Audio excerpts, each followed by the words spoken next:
Okay, good evening, ladies and gentlemen. The Village Council of Forest Park will come to order. This is our regular council meeting for Monday, February 12th, 2024. We begin with the Pledge of Allegiance. If you are able, please rise. I pledge allegiance to the flag of the United States of America and to the republic for which it stands, one nation, under God, indivisible, with liberty and justice for all.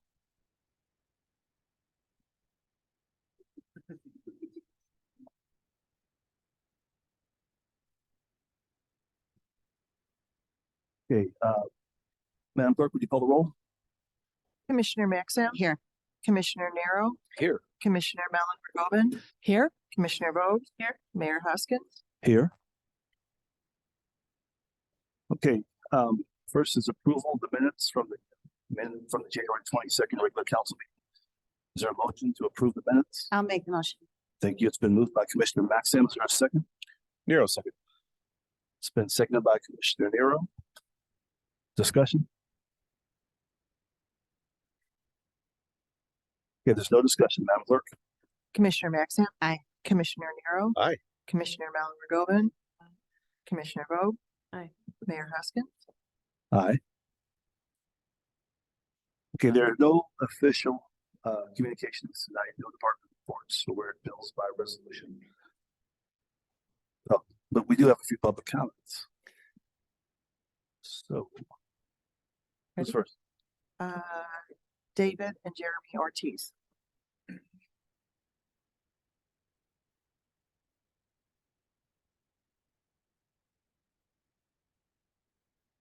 It should be on right there.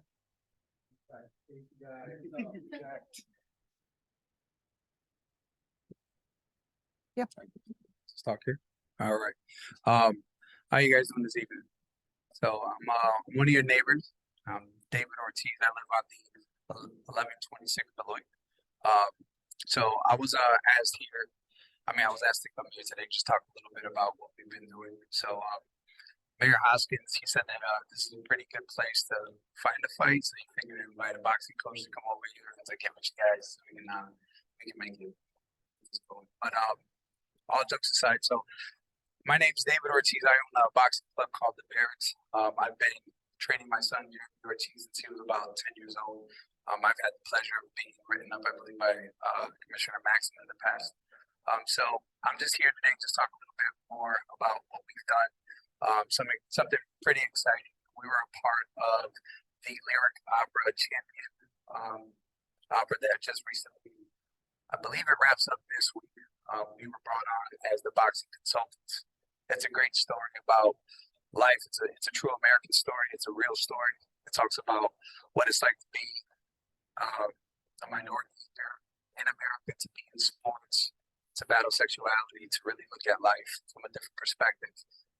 It's a very compelling story, and I was honored to be invited by Terrence Blanchard, James Robinson, the director of the production, to come on board and to teach their dancers, their actors, how to move like boxers, how to look like boxers, and so me and Terrence came on board and did that. A couple of the things that I was able to do was get 25% off of all admission. Everybody goes to the show Barretts as being that was something that I felt was really important.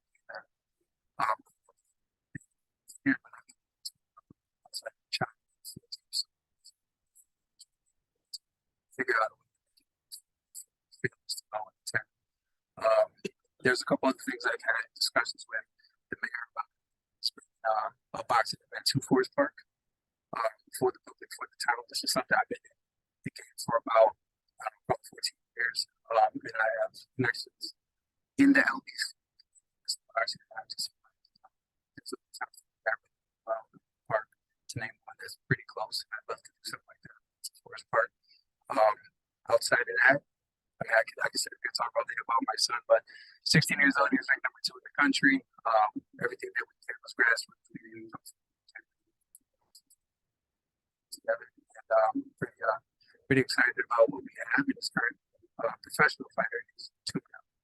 So Very good. Yep.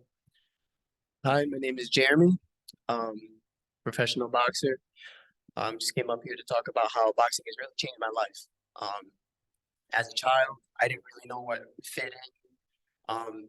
I did battle with some bullying when I was younger.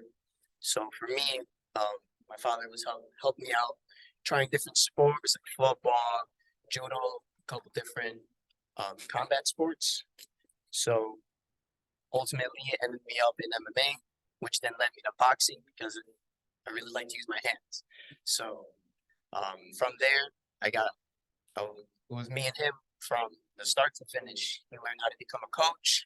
He learned how to train me, and together we just grew as father and son and coach and student, and made some pretty big leaps. But for me in my life, I'm learning how to use boxing um, in my everyday life. Whereas boxing, um, I've learned how to punch, my stance, confidence. I've learned how to overcome adversity, really get determined. And now I'm trying to use that in my everyday life where now I'm no longer a child. Now I have to move on, learn how to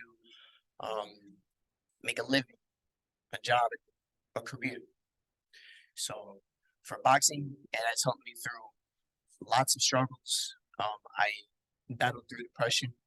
Um, uh, and right after high school, I was very lost.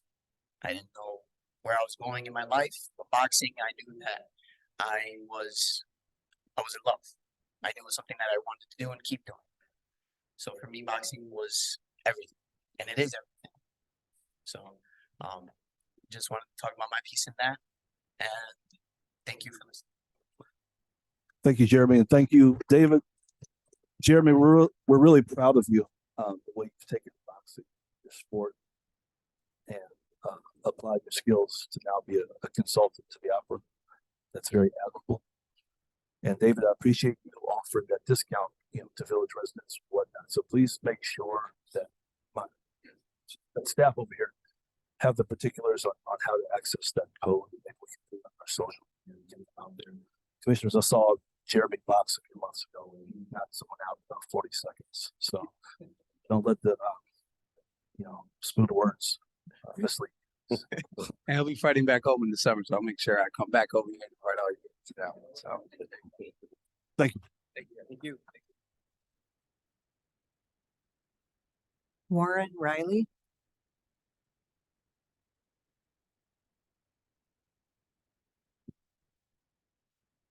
Can I pull this out? So I have it. Yeah. And I would Sure. mess up trying to bend it. Well, good evening. My name is Warren Riley, and I am a proud community member of Forest Park. I live right on Thomas, the 10th block of Thomas, which is the coolest block we found out. But we're here tonight just because I just recently found out that Edgeway was going away, and then development is coming in those townhouses. And I'm all for change. I'm all for things that's going to make the community better. What I'm not for is I'm not for being left out of the loop because I pay my taxes like everyone else. I'm not sure what happened with this situation, but what they would like to do is concerned about several meetings or talk about that later. But I'm just here to tell you, this Forest Park is a special place to work. There's what it is. Amen.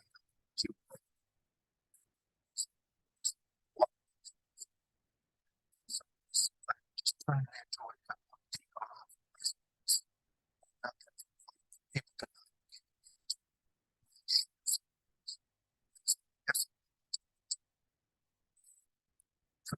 concerned about it close. And I told him to come, don't complain, come to the meeting tonight and tell people how you feel. But I'm here to tell you there.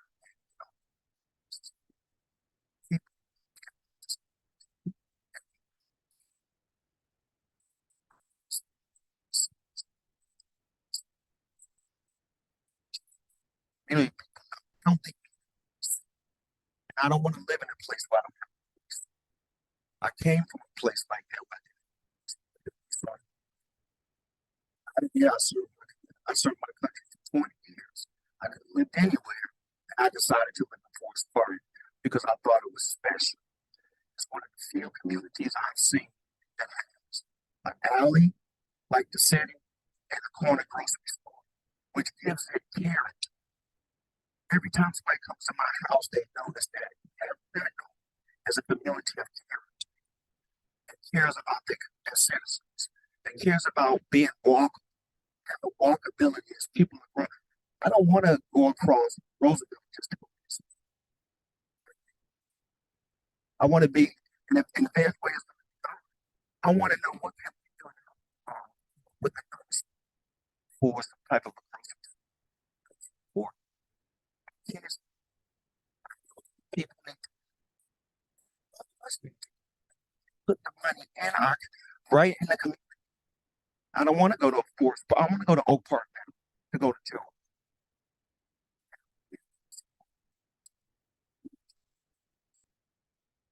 We have to be involved. We have to be. And quite frankly, I feel left out. I feel like I'm being marginalized like I was back in my other community. I didn't hear anything about a needs assessment. What do we want? If people, if you ask us what we want, we can do. But we just want to this. We want to be. We're not trying to stop anything. Yes, we're concerned about our community. We're concerned about it looking like losing its character and becoming just some other place. But if you guys can give us some type of a comfort level and a format and a place to where we can come together and talk and discuss these issues. 4 Forest Park, 3 years, 5 years. How can we help you? There's a lot of great people with great ideas. But I hope you guys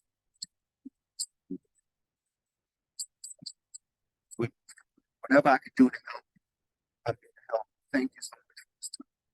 Yeah, God bless you.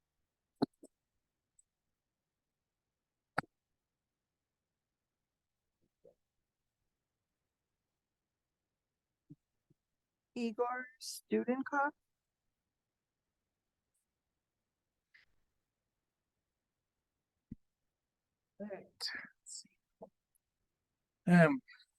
Good evening.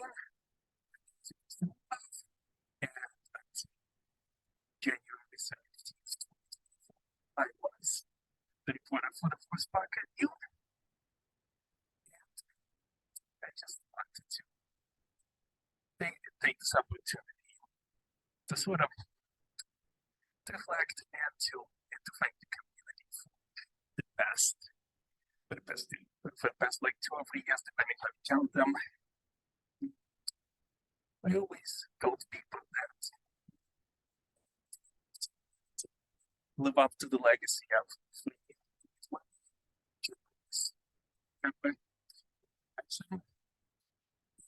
that I don't think I am quite 16 and that I just have tried.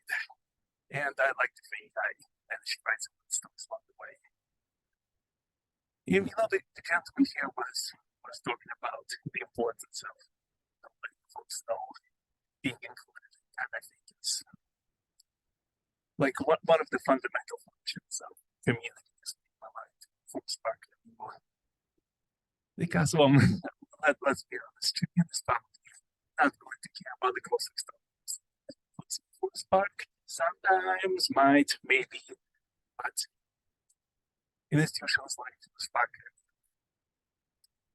care, it has to care. And it was a pleasure and in some ways a privilege to be part of that institution, to be part of that whole history. And so, and we she's pretty talented, but she is no shows sadly. Yes.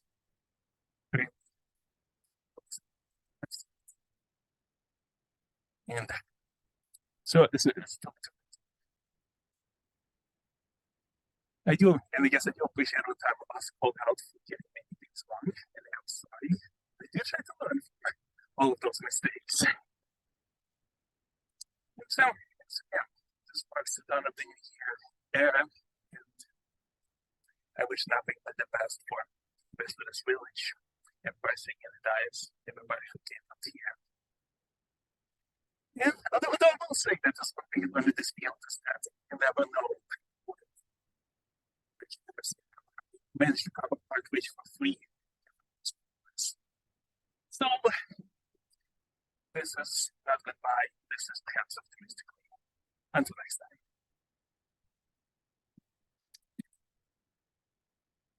time. Thank you, Igor. Debbie King.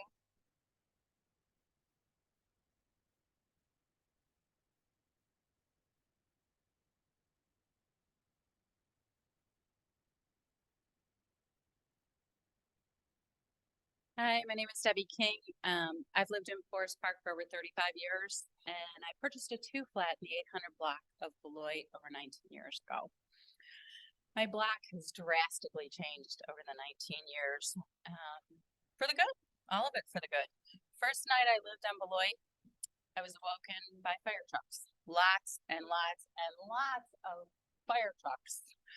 The house, the multi-tenant house at 816 Beloit burnt to the ground and sat vacant for at least 2 years before it was torn down. Another 3 years before anything was built there, so we just had a parcel of land. A couple of weeks after that, I found out that the house 2 doors next to that was the local drug house, and they were selling drugs out of the house in the alley. And now I started to wonder why I moved to Beloit. And was this really a good street to live on? Well, over the 19 years, I've watched the homes to the north of me, the south of me, across the street, across the alley, up the block, down the block, most of which have been bought by flippers and completely redone, sold. And my block has gained some of the nicest, most wonderful neighbors you could ask for. I actually know the names of my neighbors. I have their phone numbers. We're all talking about getting together in our backyards whenever we're capable of doing that, or who's going to host it inside their house if the weather doesn't turn soon, because we all want to get together. So it's become a true community block, which it was not when I moved there. Change is hard. Can also be for the good, obviously. I'm sad about Edsway closing. I absolutely run down the street to go to Edsway to grab a head of lettuce, to buy, hamburger buns, whatever it was I didn't plan ahead for or suddenly decided I had to make for dinner that night, right? But I also know that my head of lettuce or my package of hamburger buns is not creating a viable business for the Nutleys. It just isn't. I'm not buying my weekly shopping there, and I don't see anyone else doing it. Every time I'm in there, I see 1 or 2 other people. They're either buying lottery tickets or 1 or 2 items. That doesn't sustain a grocery store. And honestly, these people deserve to retire. They're tired. It's time. Probably about April, I started walking for exercise. And all right, I'm going to walk my community. It's interesting when you walk South Forest Park instead of driving, there are a lot of buildings that used to be businesses that are now apartments on the ground floor. An awful lot. And honestly, that's the nature of how we live and function. We go to bigger stores. That's how we function these days. Edsway can't compete with a Walmart. They can't compete with Living Fresh. They can't compete with Jewel or anywhere else that you want to grocery shop at that's a big store. And with the cost of groceries, we're all looking for a bang for our buck. So we're going, where we can get our big grocery shopping done for less money. So we're going somewhere else. I can't tell you that in terms of walkability, I can walk from the 800 block of Beloit to over to Living Fresh. And have done it numerous times recently because it's a beautiful store and I feel like I should support them. It's absolutely a gorgeous store. Needs more people in it, but it's a beautiful store. So everybody else needs to start going there. But the mom-and-pop corner establishments are just a thing of the past, and that's our reality. That's just our reality. I'm pretty excited to see townhomes go at this location.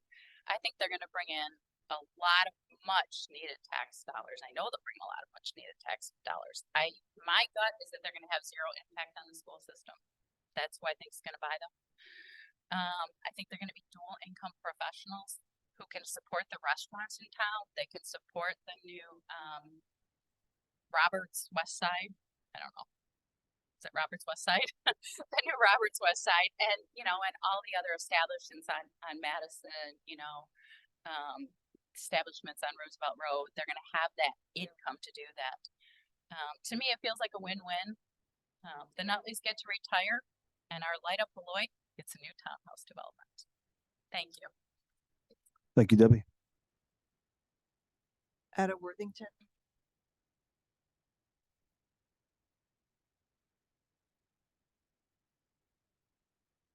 Since I'm short, I don't have to adjust the mic. Isn't that lovely? I'm Etta Worthington. I live at 1045 Thomas Avenue. Been there for over 10 years, only probably about 20 years.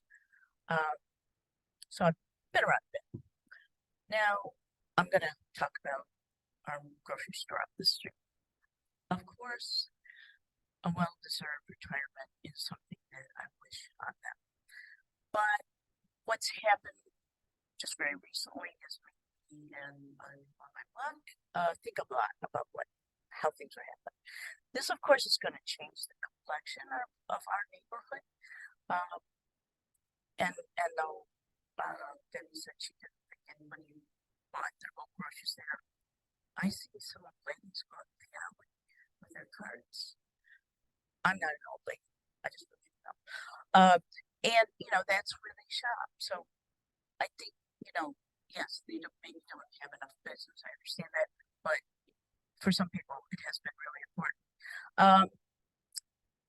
And the concern about walking, yeah, I can walk across Roosevelt, but I don't like it. It's not fun because I just run.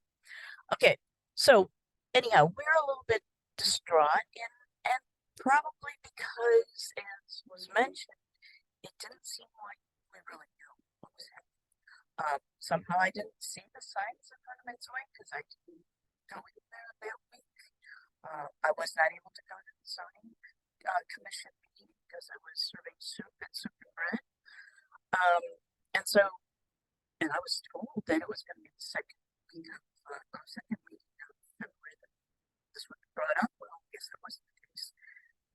So, bottom line is we're concerned about being involved. And what I'm going to ask you is to consider maybe just doing a slight delay in the decision making, delay it another couple of weeks. Some of us have thought it would be nice if we could developers and express the concerns we have for the neighborhood. I don't know if it's possible, but I think this provides us right now with an important opportunity to think about what Forest Park's going to become, the problems that we're going to have in the future, and how we all, and those that aren't here, can partner to make really good things. Like Warren mentioned,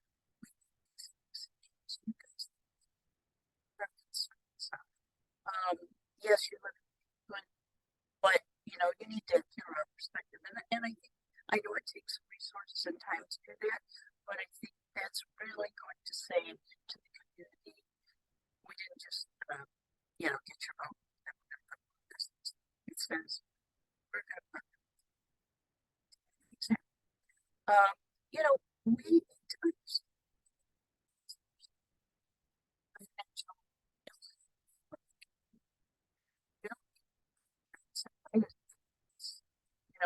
we can helping solve problems. There are a lot of really bright, wonderful people in this town. Yeah, there's a lot of people who are just browsing on Facebook, but the rest of us, we've maybe have some good ideas, and I really want to encourage you folks to consider how you can use us to help you do what you feel like to do. And especially when you face the pressures, financial as they are, to make things happen. But as I said, we've got a lot of connected and bright, intelligent people. I do believe also, and I'd like you to consider, and this is something that could be introduced very soon, or, resolution, or an architectural review board, site, whatever it would be called, because it's my understanding that the planning commission, and the zoning commission can so that nobody can see.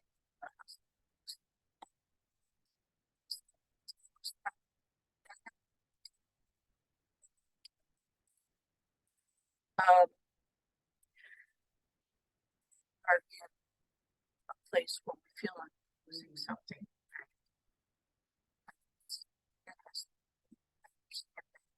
But we have to be involved with helping figure out how can we replace, how can we help to make decisions, make the connections.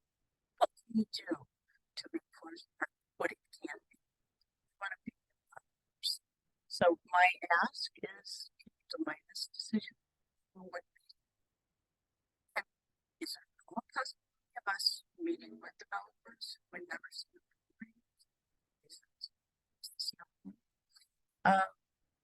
Can you form an architectural review board? And then we can bring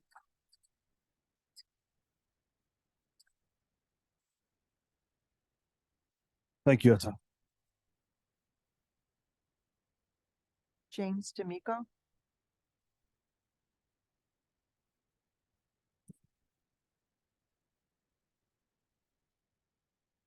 Got it. Hi, I'm James D'Amico. I live on the 1000 block of Thomas, along with some of my neighbors that you've heard, the coolest block in town. So I'm here as well to speak about eggs. I do feel like some of what has been said today, we touched on walkability a lot. And when I walked in, I saw the plaque that we tout in the bookcases that was from 2012, 2016, us receiving a bronze categorization for walkability. So I think it's established here in Village Hall that Forest Park wants to be a walkable community. And I think it's important to recognize that when you replace a community space, a public space like Ed's, you are chipping away a little by little at that. Now, I'm old enough to remember playing soccer and going for dinner at the Oak Leaf years and years ago. And I remember when I moved here, seeing that they were now vacant, sadly, and now that sits an empty lot. Another chip away. Here on the south side, we're essentially amounting to 2 bars, one of which serves food, but is still a bar. A steakhouse, which thankfully was bought out. But realistically, Charles. But realistically, within the community, we have Taco Brown, and that's it. You're a new mom, an elderly individual. You're not crossing Roosevelt. That's laughable. I'm training for a marathon, and I'm scared to cross Roosevelt. The idea that those people can just walk and get their daily goods to go and achieve grocery shopping is, I think, unfair to your average person who has a toddler screaming and just needs to get dinner that night, to your average person who just wants to get their basket of groceries for a couple days. I'm fully in favor of them riding off into the sunset, selling the building. They deserve their golden years. But the bottom line is, the zoning commission seemingly with little pushback or oversight rubber stamped this for townhouses. And I'm in favor of density, truly.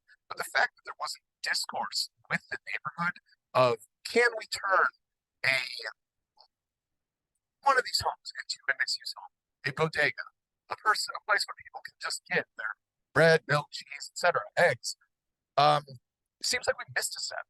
We skipped right over that, where we could have achieved this modern walkability. And there's case studies. East Lansing used Strong Towns to replan and saw an increase in local businesses by 15%.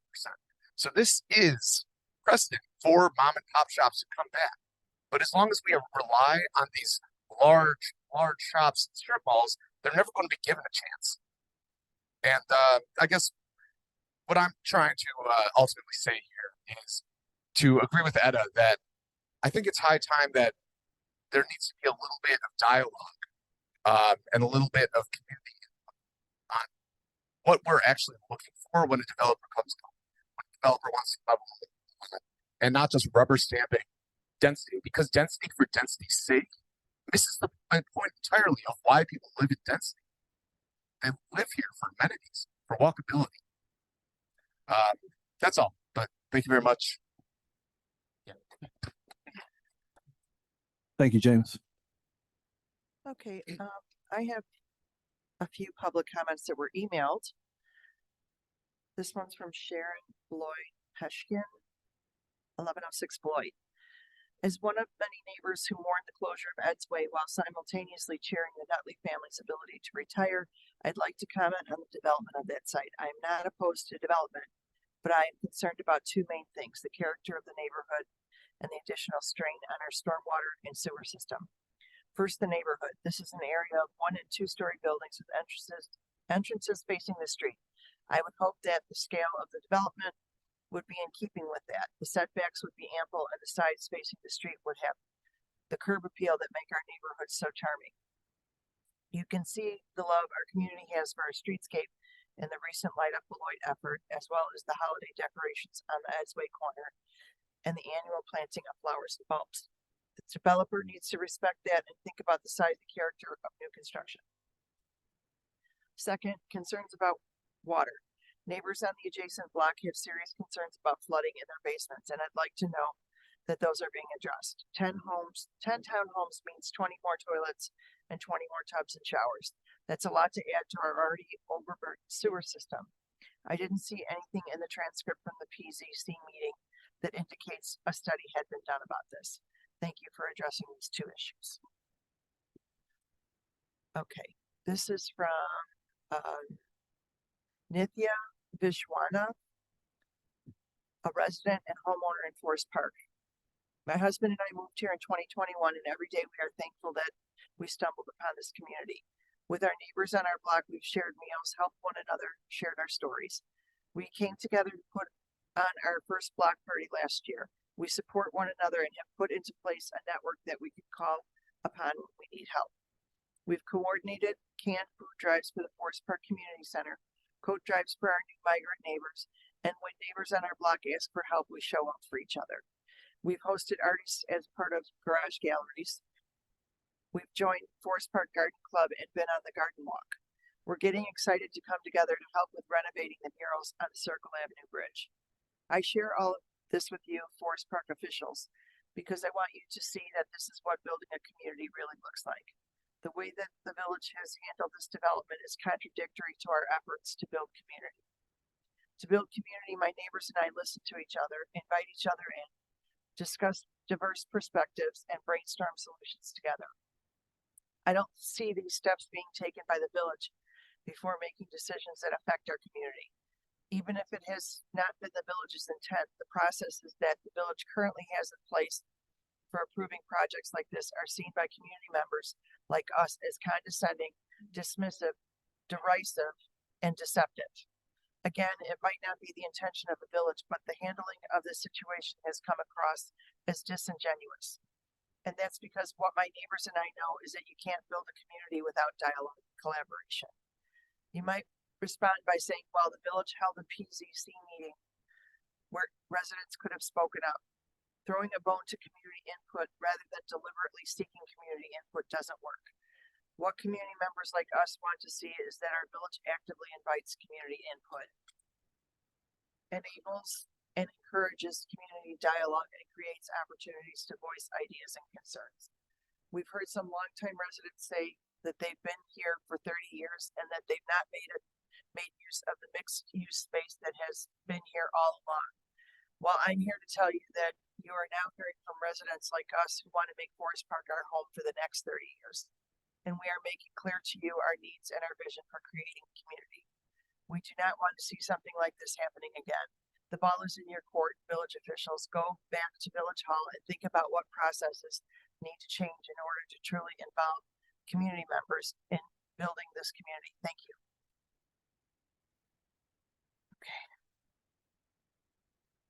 This is from Scott Preslack. I'm writing tonight in regards to the forthcoming rezoning of the Edsway Supermarket at the northeast corner of Beloit and Harvard. While I wish Ed a long and happy retirement that is certainly well earned, I do wish to lament the loss of Forest Park's last corner store and the new zoning changes that will all but guarantee the corner of Beloit and Harvard remains retail free for the foreseeable future. Forest Park's built environment generally predates our village's zoning code and zoning in general, which historically provided our community here on the south side of town with a variety of housing types and land uses that naturally created a safe, friendly, walkable neighborhood that has lasted for decades. I do not oppose building new housing in our neighborhood. On the contrary, I'm a strong supporter of increasing Forest Park's housing density where practical, given our community's strong assets such as convenient access to public transit and until now neighborhood scale commercial offerings like Edsway. From a demographic perspective, as family sizes get smaller, Forest Park's population will continue to decline, even as housing vacancy rates remain low. Guaranteed rate estimated Forest Park's housing vacancy rate as below 3% last year. So for our community to continue to provide adequate public services without increasing taxes, it's in Forest Park's best interest to continue building new housing and attracting new residents for our community. Unfortunately, this latest development will also take an important part of our community away. Edsway is something of a hub for Southern Forest Park, both for basic commerce and local livability. Our community has benefited for decades by having a grocery store within a short, safe walk from our homes. By replacing this active commercial use with townhomes, the intersection of Beloit and Harvard will become just another quiet residential corner with no particular reason to be there. While I wholeheartedly support Ed's right to sell and enjoy his retirement comfortably, I'm disappointed that the village is on the verge of rezoning the parcel to exclusively residential. Our zoning code ostensibly intends to maintain the character of our community, but in reality, almost all the things that give our community character are considered non-conforming land uses. The most important part of creating a walkable community is having destinations to walk to, and we are about to lose a crucial one for our neighborhood. Moving forward, I would like to strongly encourage Council and the Planning and Zoning Commission to support, encourage, and permit more mixed-use development throughout Forest Park that allows residential and neighborhood-scale commercial uses to sustainably coexist throughout the village, rather than only along our busy arterial roads. Ultimately, I would suggest to the Council that Forest Park should consider supplementing or replacing our zoning ordinance with form-based codes that focus more on the size and scale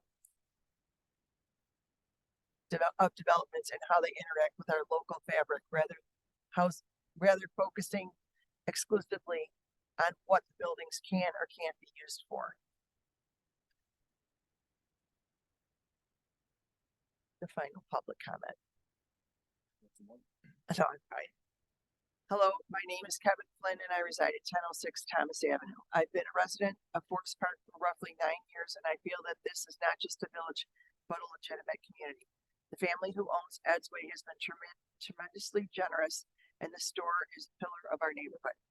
While happy that they are able to retire and cognizant that they are a private business, I remain disappointed regarding the manner in which the village essentially fast-tracked the approval of the purely residential development that is slated to take the building's place without listening to concerns, having discourse, or possessing a larger plan regarding village development. As someone who would like to stay in this community, it remains important to me that a larger oversight committee be in place with community input to ensure Forest Park remains a desirable place for people to move to and stay within. I understand that the wheels are already turning on this venture, but there has to be improved communication and discussion moving forward regarding what makes Forest Park a vibrant, unique, and attractive place to live. Losing Edsway without a mixed-use type zoning being considered is a huge blow to the community. A large number of people even used the existence of Edsway in the area as the final selling point on purchasing home real estate in the area. A mixed-use zoning business on bottom, residences on top would have been a way to satisfy multiple factors. Sincerely, Kevin Flynn. Thank you, Madam Clerk.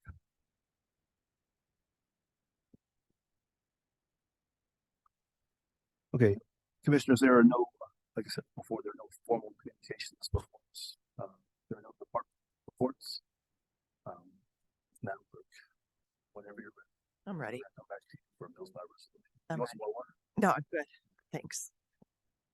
Be it resolved by the Council of the Village of Forest Park, Cook County, Illinois, that we dispense with the reading of the individual bills, and as much as each department head has approved and signed bills in the following aggregate amount for the respective departments.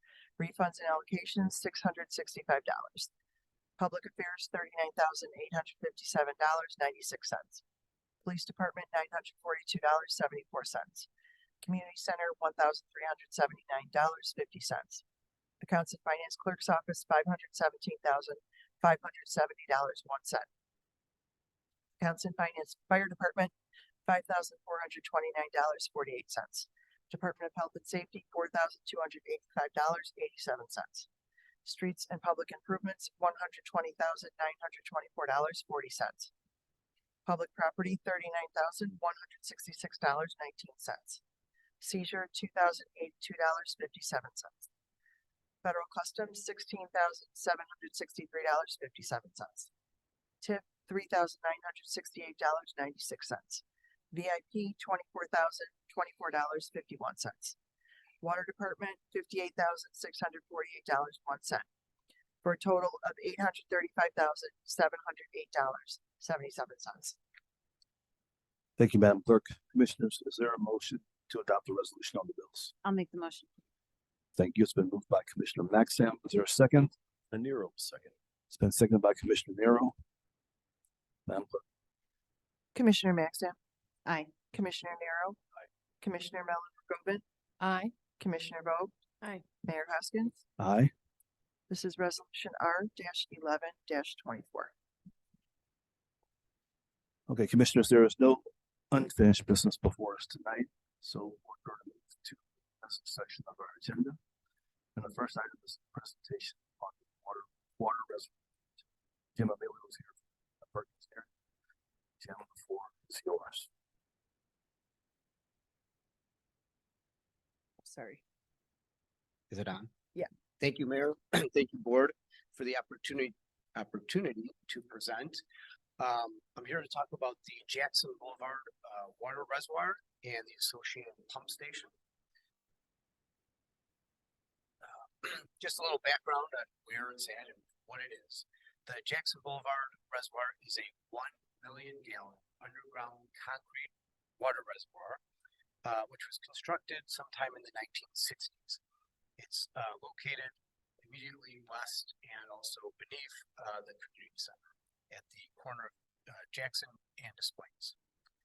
It's important to note that the typical lifespan for an underground concrete reservoir is approximately 75 years.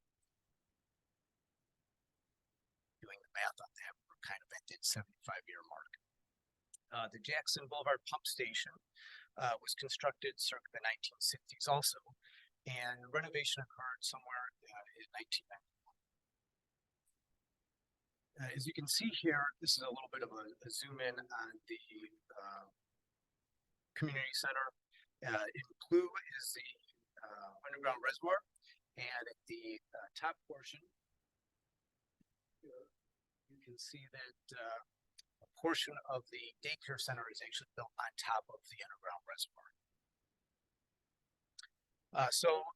We performed a routine inspection in the summer of 2023.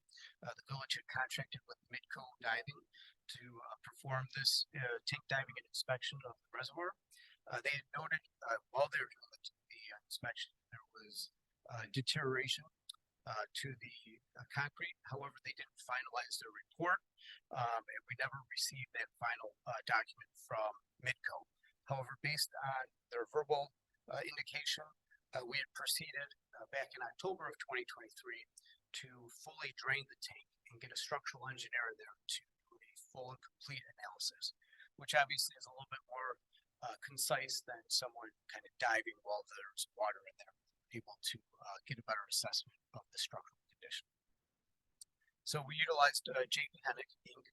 to do that structural engineering assessment. And they did multiple site visits in October through December of last year. The inspection had revealed that the ceiling had significant deterioration, both in the concrete and in the reinforcement bars that are underneath that. In the ceiling, both underneath the daycare center and in the outdoor play area, if you will. So the entire ceiling basically has experienced severe deterioration. The walls, the floor, and the support columns are generally in good condition with some minor deterioration. So what we did at the time, back in late November, was we put in some emergency shoring underneath the daycare center. And we also prohibited access to the outdoor play area at that time and moving forward until future repairs. So as I mentioned, we're going to continue to monitor. Did I skip the slide there? Sorry. We're going to continue to monitor that outdoor play area for settlement. You might see here, there's kind of that longitudinal crack down the middle, and that's what slowly will settle. And we'll be able to observe that two ways. One, from the top, we'll be able to look and see if it's starting to crack and settle down. And then we've also put monitoring gauges on the inside of the water reservoir that are very precise. And as the two sides separate, you can get a very accurate measurement of how it's changed. Recommended interval of checking that probably 6 months at the most, 3 to 4 months, depending on how we see the separation progress. So what are our options to repair this situation, right? It's unfortunate news. However, as I mentioned before, that we are kind of at the end of the lifespan of that water reservoir. So option A is rehab the existing facility, which would consist of replacing the entire ceiling of the water reservoir.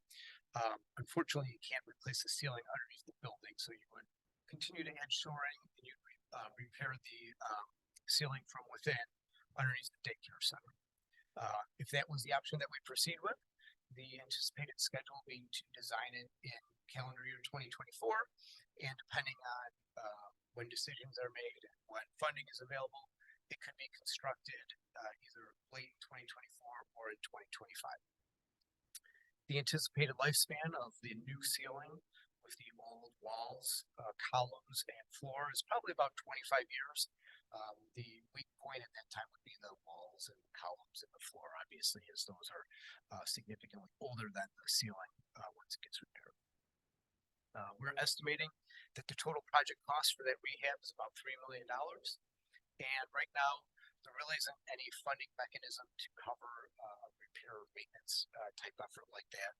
So the funding would be local. We can and will, if this is the option that we select, we can and will approach IEPA to see if there's low interest loan for this, but generally that's not something that they would fund. Option B is to look at a completely new location, right? Start from scratch. And the reason why we're looking at option B is option A is very tight. I showed you the picture before earlier where there's the building on one side, the building on top on the other. We all know there's a railroad track there. So access to that site is very hard. And in order to build a water reservoir in that same location, take it out of service, and it'll be down for that whole time, which we want to have that water available.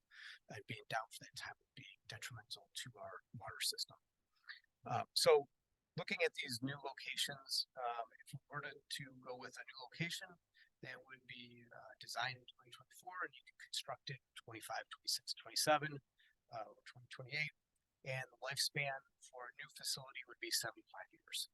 The estimated total project cost were right now between $9 and $10 million, and that would assume that we would go with dual 1 million gallon tanks. So we have a total of 2 million gallons of storage, which would double the storage that we have at the current location. Funding options for the new location could get the IEPA low interest loan, and I'll talk more about that here in a second. But right now, what are some potential options for those locations? So on the left here, we have a potential option at the Altenheim. This is at the southeasternmost corner of the Altenheim. So you'll see the road there is Van Buren. It's right where it makes the turn. The CTA station is immediately to the right or to the east of that. So the two yellow circles, if you will, those would be the two 1 million gallon reservoirs. Those are about 75-foot diameter, each of them. And then the red rectangle, that would be a brand new pump station that would be installed as part of this as well. Obviously, there would need to be some sort of ingress, egress, or access off Van Buren, which we're not showing on here. But those are kind of just schematics. We can move those shapes around in a fashion that would fit that site to the board's pleasure. Something else that we would definitely do if we were to pursue the Altenheim site was we want to screen that, right? So there's ways to screen it, create some sort of berm. You can create, landscaping, trees. You can also look at partially burying some of these reservoirs. As you go deeper, it costs more, so there's kind of a little bit of a sweet spot, if you will. Maybe you bury it a little bit, but just off of the bat, if you were to do a 1 million gallon reservoir, it's probably, depending on the width that you go, 25 feet to 35 feet in height, right? So if you bury it, it obviously becomes that much lower. If you make it wider, it can be a little bit shorter, right? And we can look at that in more detail if this is an option that we want to pursue. So Altenheim is one location that we looked at as a possibility. The other location is the CTA Blue Line parking lot, which is on the right there. Again, same kind of story. The two circles would be the two reservoirs, and the red square would be the pump station. Obviously, the negative side to that is if parking picks up, it would lose a lot of potential usage there. One of the other challenges with the CTA Blue Line parking lot is that it's adjacent to the railroad, and railroads are notorious for having chemicals that leach out of the railroad ties. So we would definitely want to do some more due diligence on both of the sites, but especially if we selected the CTA site to make sure that the soil is clean, because that could be a high cost to remediate the soil to the requirements. So let's talk about funding quickly here. As I mentioned before, IEPA does offer a low interest loan. That's right now we would assume that it'd be about 3%. It's usually half of whatever the 10-year treasury note is. So if we were to go for a $10 million loan over a 20-year period, that would be about $672,000 repayment per year. Some other considerations to weigh.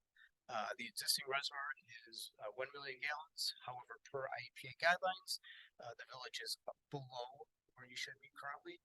To get you to that proper amount, you do need to make this upsized to 2 million gallons of storage. Some other things that are not part of our study, but we're pulling into this, is the community center. The building assessment was done recently by another consultant, and they had recommended over $2 million of improvements over the next 5 years. Similarly, the pump station, the existing one there's about $750K of improvements over the next 5 years slated for that building as well. And then obviously there's a lot of other factors at play, future use of the Altenheim, future use of the CTA lot, future use of the pump station and community center building that are probably there.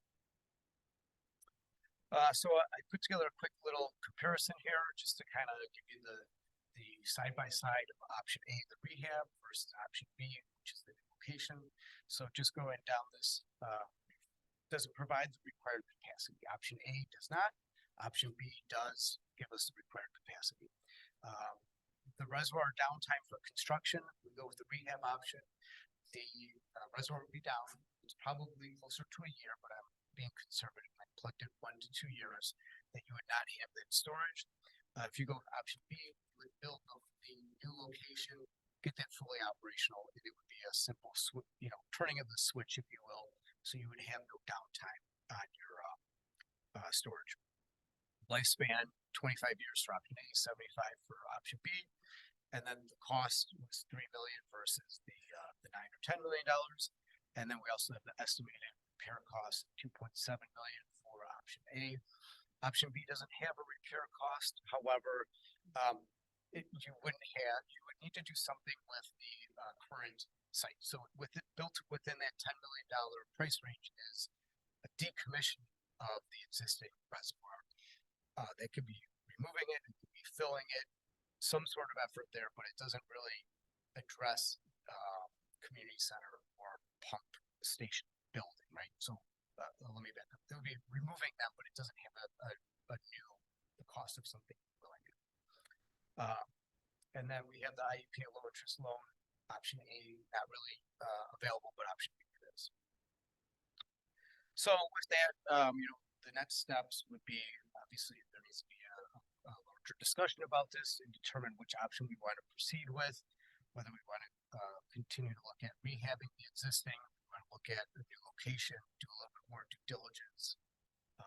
Obviously, once one option's been selected, then we would need to commence with the design, solicit some funding, and determine future plans. If we go with option B, future plans for the land and site. So that, Rachel, if you want to jump in. Commissioners, staff has met with each of you individually in regards to this. So this was, this information is not the first time that you've heard about it. But I did want to give you guys an opportunity to, ask any questions, maybe start the discussion about this as a council as a whole, rather than trying to, pin each of you down again to, get your opinions on things. So, if you have any questions, we do have Jim and Sal and myself here as well. If there's anything you want to talk about, certainly, I know this is a lot to take in, and I'm not necessarily looking for direction tonight, but I definitely wanted to start the conversation and see if there was anything that you wanted to put out there.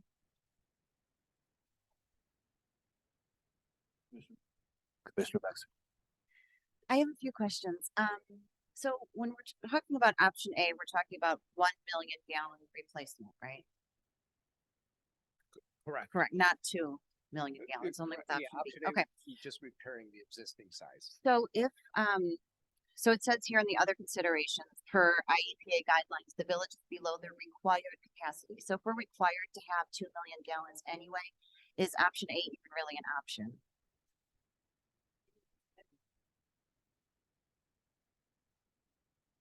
I mean, option A would be an option to repair what you have. Obviously, you would want to increase size, and it doesn't necessarily need to be on that reservoir. It could be in the form of upsizing the existing tanks or adding another reservoir somewhere else. There is no sale, correct me if I'm wrong, but there is no time frame as far as when we would need to get to that additional storage.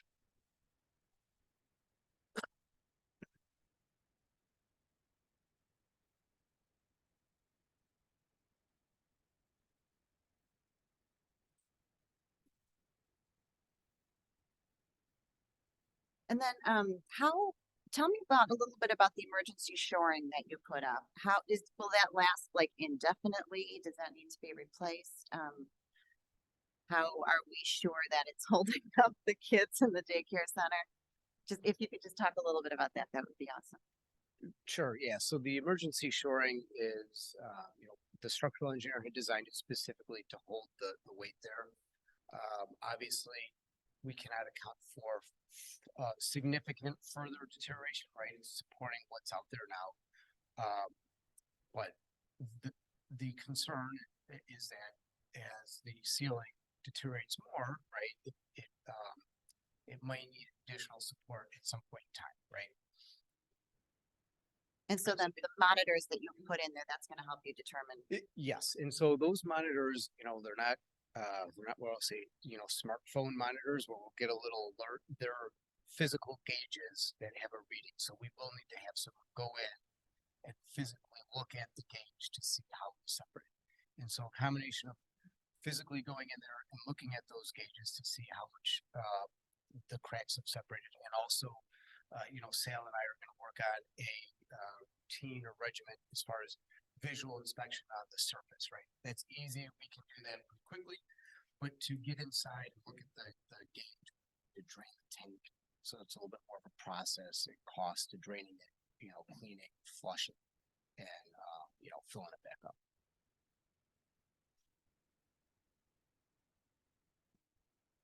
I just want to make a comment. I know that all the commissioners and the mayor know this, but for those of you hearing this in the public, we got pretty much a zero reliability on the portion of the water reservoir that sits below the playground area behind the community center. And so I just want to make sure that everybody knows we are not allowing anybody back there. So like our childcare kids are not allowed back there as well right now while we're monitoring it.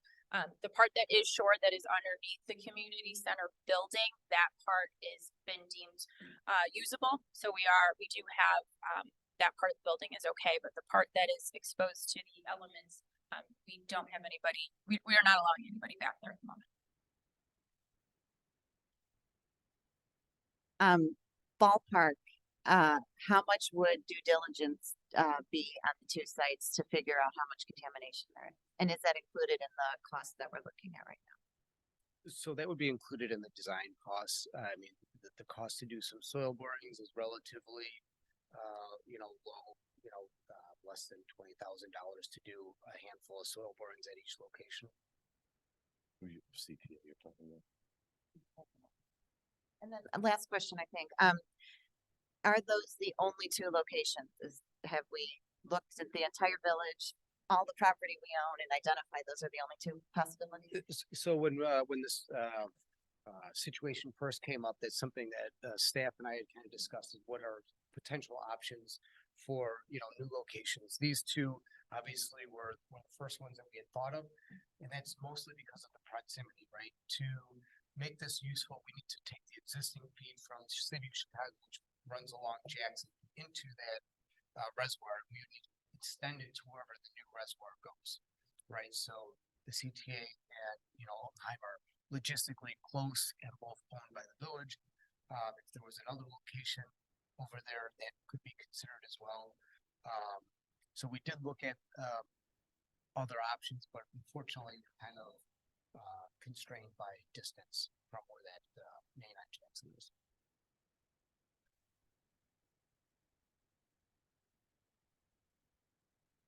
And is there a time frame or a next step with, what are the recommended next steps for us to? Well, I mean, I think part of the reason we're here today is that we want to start looking at this project. We know that there are issues with the water reservoir. We've been talking about this now for probably 8 months. And so, this is where I know just talking with staff, we would like to get some direction to start moving forward sooner rather than later. To say that there's a hard deadline, no. Okay. But I don't want this to go 6 months, and we're coming back to the table and we're just getting started again with, okay, which direction would you like us to go in? So we just want to know, it's at the top of our priority list to start working on this project. And, whatever information that you need as a council, we are more than happy to, start working on that to get that information so you can make the proper decision. Mayor. Commissioner Nero. Good presentation. Thank you. A lot of information. I think we've had the benefit of being able to take a look at that and review it. So a couple things. So we're talking about our water, talking about the water we use to drink, cook, and clean. And so I think as a council, as a community, we need to be thinking a little farther out than the end of our nose when it comes to a long-term solution. I think that's very important, and that needs to be on the front of our brain. From a financial standpoint, if you go all in, it doesn't seem to me a stretch if you really, I don't know, you're talking 6 versus 9 or 10, right? Because if you're going to spend the money to fix the old, you still have to make up another $1 million gallons somewhere. You still have to fix the community center. You still have to do this, that, and the other. So you're going to be at 6 or 8 anyway. So sounds to me that the best option certainly would be to go new. Now, so the things that concern me about the existing, because the money's not flowing in from all different directions. Obviously, on the loans, it's the way to go. But you mentioned 675,000 a year on a payback over 20 years is nothing to shake a stick at. The existing location is concrete spalling. You have rebar that's exposed, it's oxidized. That's your water. It's our water. And then you have downtime. I don't understand if we have to have an analog meter that's in this vault that has to be drained for us to go and take a reading on it. There's risk involved with that. There's risk involved with putting people in a vault that's in poor condition. Number one, even though we got some shoring right down there, but you've got concrete that can spall and fall, and so every time we go in there, we're affecting the already undersized water supply for the Village Forest Park every time you do that.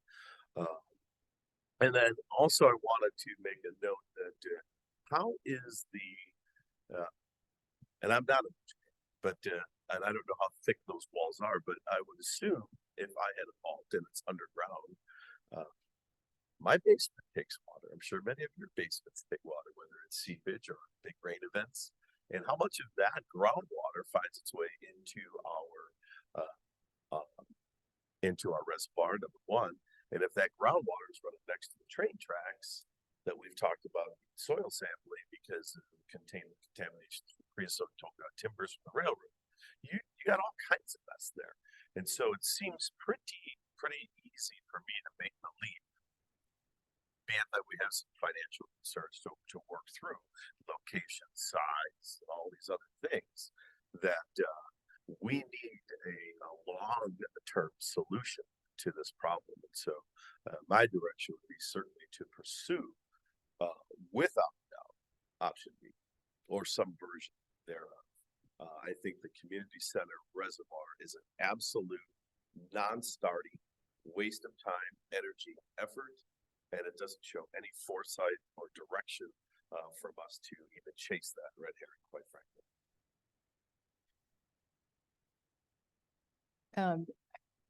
I think talking details, to just pick up on what Commissioner Nero said, there's a lot of details, a lot of big pieces, but perhaps, given that we need to move on this, as you said, Administrator Endler, this is a top priority for the village and for staff, that our commissioners can, if there's the bullet points that we're talking about, because this is a multi-layered decision, we can, now that we have all of the pieces in front of us, we can provide feedback to staff on option A or B. And perhaps how that impacts our thoughts on,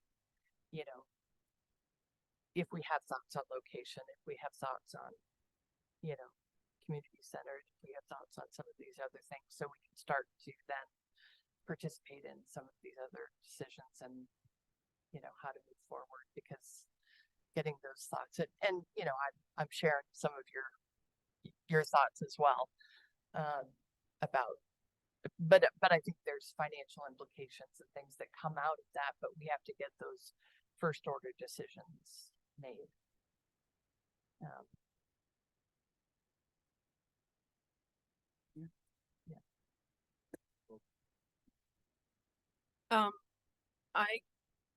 I agree with Commissioner Nero and what Commissioner Mellon was saying.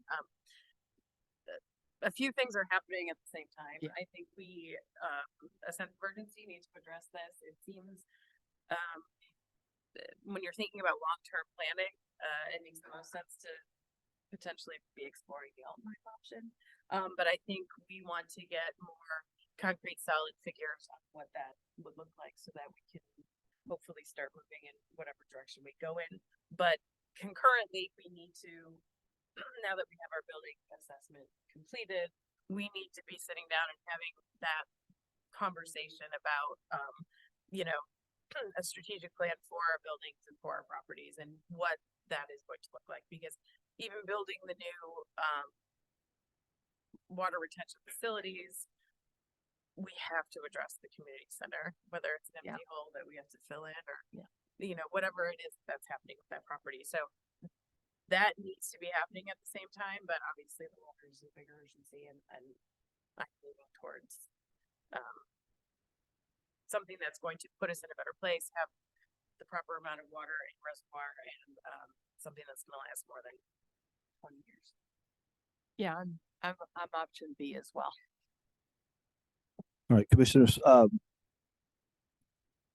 think everyone knows this. We have applied for, millions of dollars in the water resource development. Congressman Davis is pushing the application for us. That was, I think, submitted September, maybe December. Staff worked with his staff, and so we can't rely on the fact that we submit the application. In the past, when we've gone to Springfield to ask for money, we've been successful. I was going to save this for my commissioner report, but I want you to put 2 dates on your calendar. April 17th is the IML. Drive down to Springfield. There's no better place to ask for grant money than visit the legislator, her office or his office. With something to explain what April is around the time they're winding down. So I'm going to encourage my colleagues on the board to mark that date on their calendar and to help us, identify. We went and get a portion, a significant portion, in the form of a grant. Another date I'm marking the calendar is 67. Those are the days for the West Central Municipal Conference drive. When you show up to the speaker's office, when you show up to the Senate President's office, it lets them know that you're serious. You don't want to go into you. So let's consider going down there together to ask for what it's not we have some outstanding grant money that staff is working hard right now to kind of bring home some kind of this allocated by the staff. Right? So we've put together a comprehensive list of every grant that we're voting for, showing those. But obviously, I think we're all looking towards option B. We're not taking action formally tonight, but it's been a very useful discussion. But this is kind of our role to identify the resources and somehow make the case, whether it's at federal level, state level, or county level. So I just want to kind of encourage you all to keep that in mind as we do our part to support staff and plan for the long term. Thank you very much. Staff will take note of this and we will start working on getting you more information in regards to that and look forward to hopefully seeing the United Front down in Springfield in the next couple of months to hopefully get us some funding. Thank you very much. Okay, commissioners, next item on the agenda of the new business is an ordinance abating the tax heretofore levied for the year 2023. Is there a motion? I'll make the motion. Thank you. So moved by Commissioner Maxam. Second. Nero second. It's been seconded by Nero. Discussion.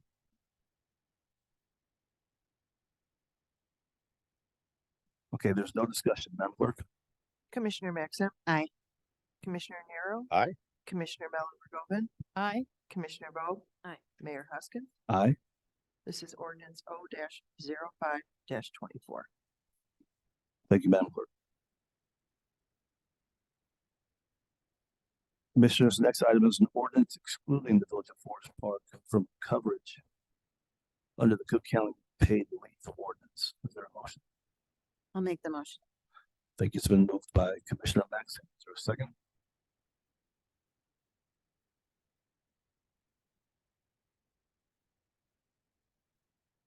Nero, second. Thank you. It's been seconded by Commissioner Nero. Discussion? Just to clarify, this ordinance simply excludes village from coverage under the paid leave ordinance. Their paid leave, etc., is generally subject to contracts with unions. Correct.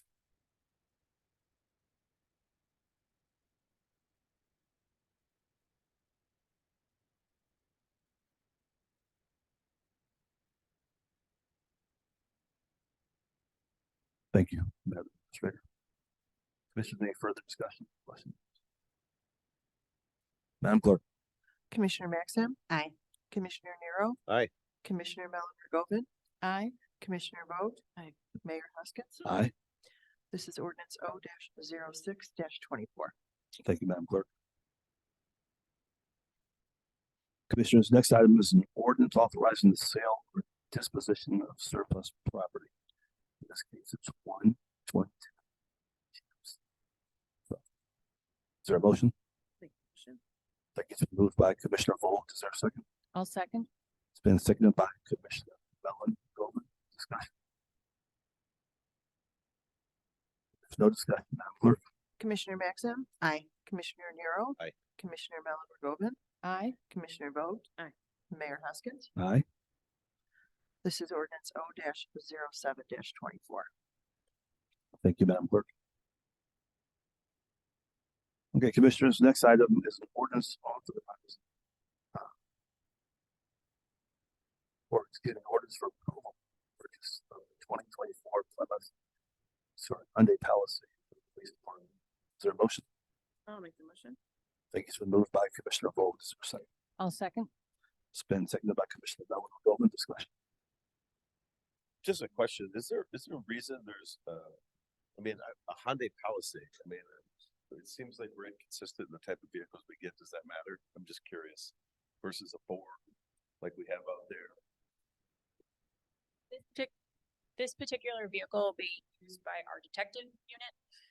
We have a detective who does a lot of surveillance for the work that he is involved in. And so this particular vehicle provided him the space that he needed in order to be able to conduct those surveillances. Thank you. Did Ford ask you? What? I'm just curious. Usually you have a lease plan program. That's a joke. That's a joke. Just curious, right? Economy of scale, right? If your go-to.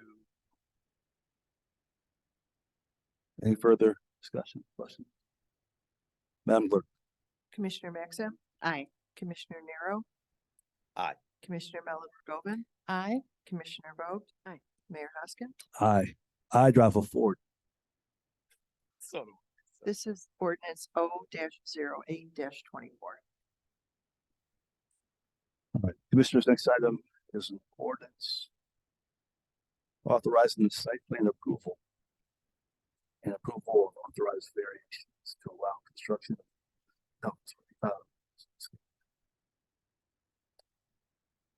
of 12 unit townhome development, 7467 Washington. This is what happens when the mayor 7457. 7457 Washington Street. Is there a motion? Nero. Thank you, Commissioner Nero. Is there a second? Second. Seconded by Commissioner Maxim. Discussion.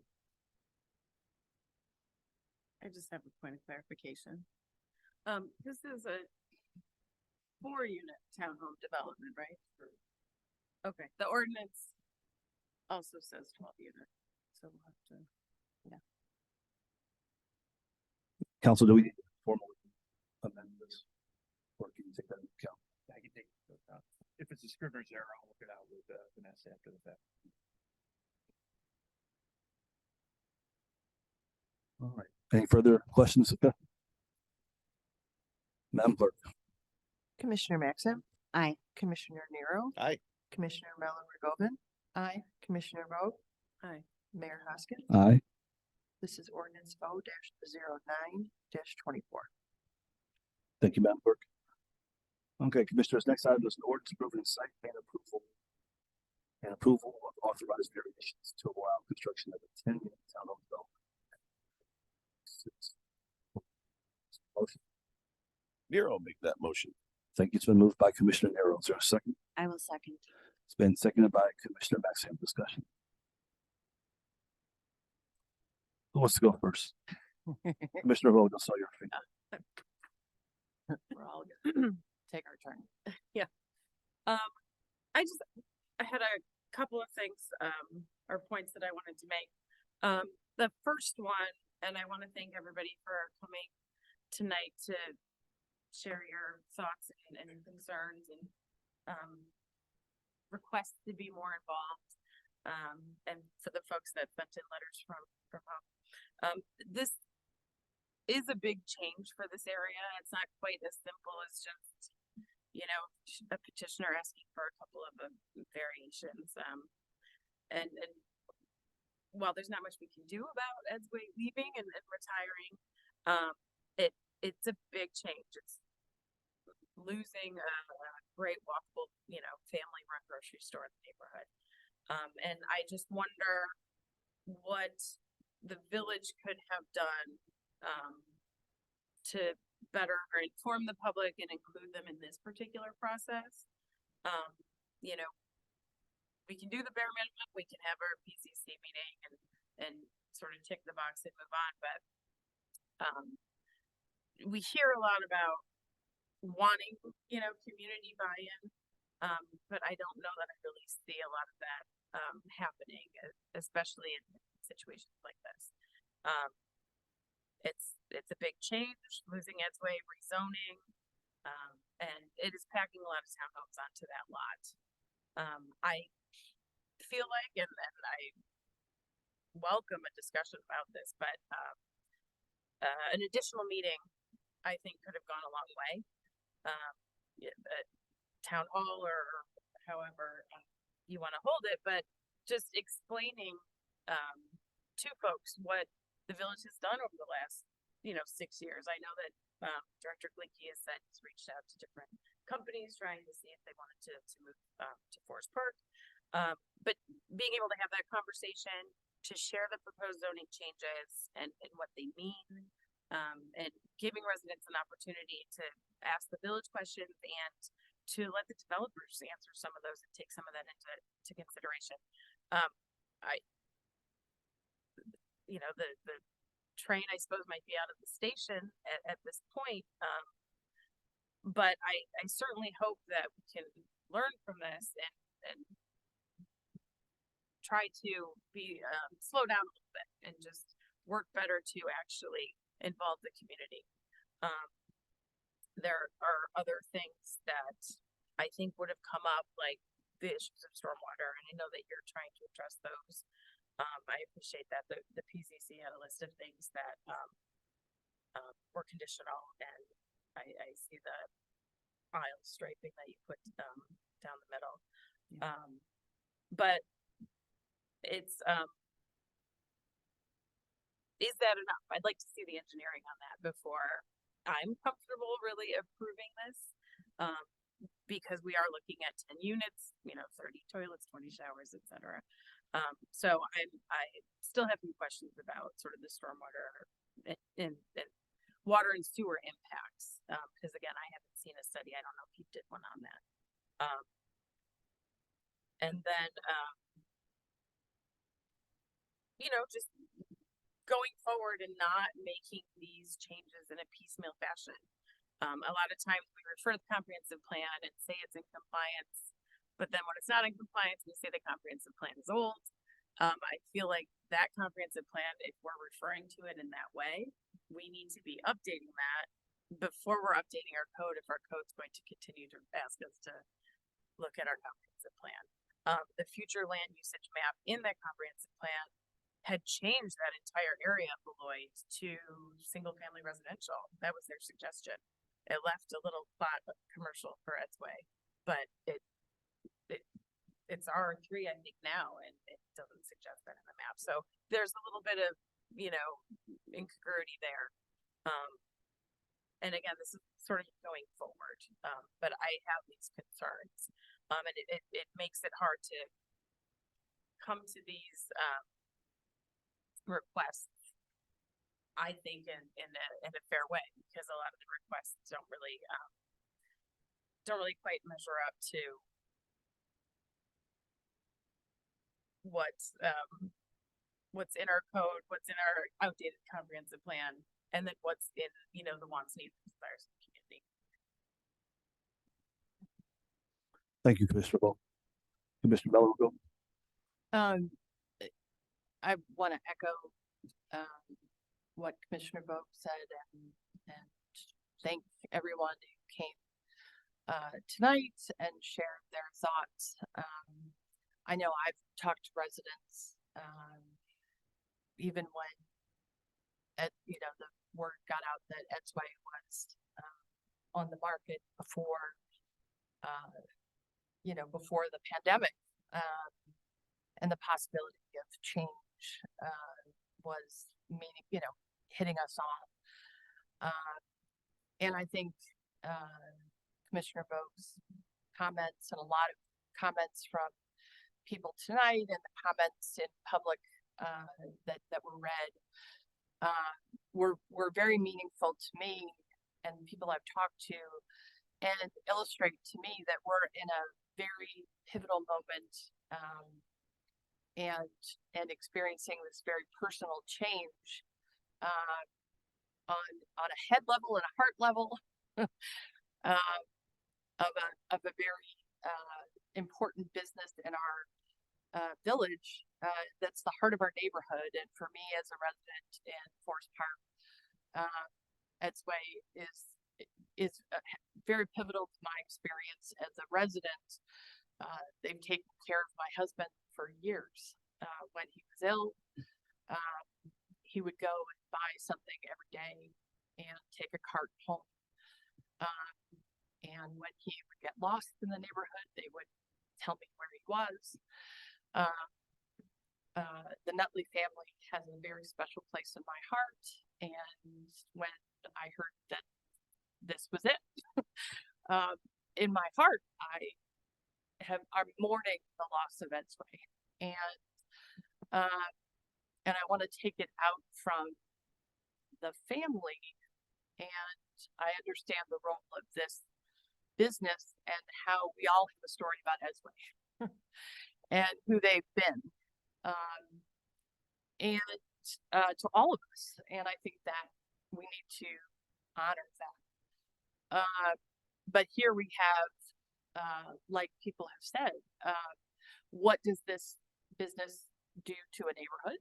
And how can we, knowing that this change is happening, as a village board, how can we listen to our residents and do well as a village board in honoring what you've told us? And I've heard that, and I think we all are hearing that.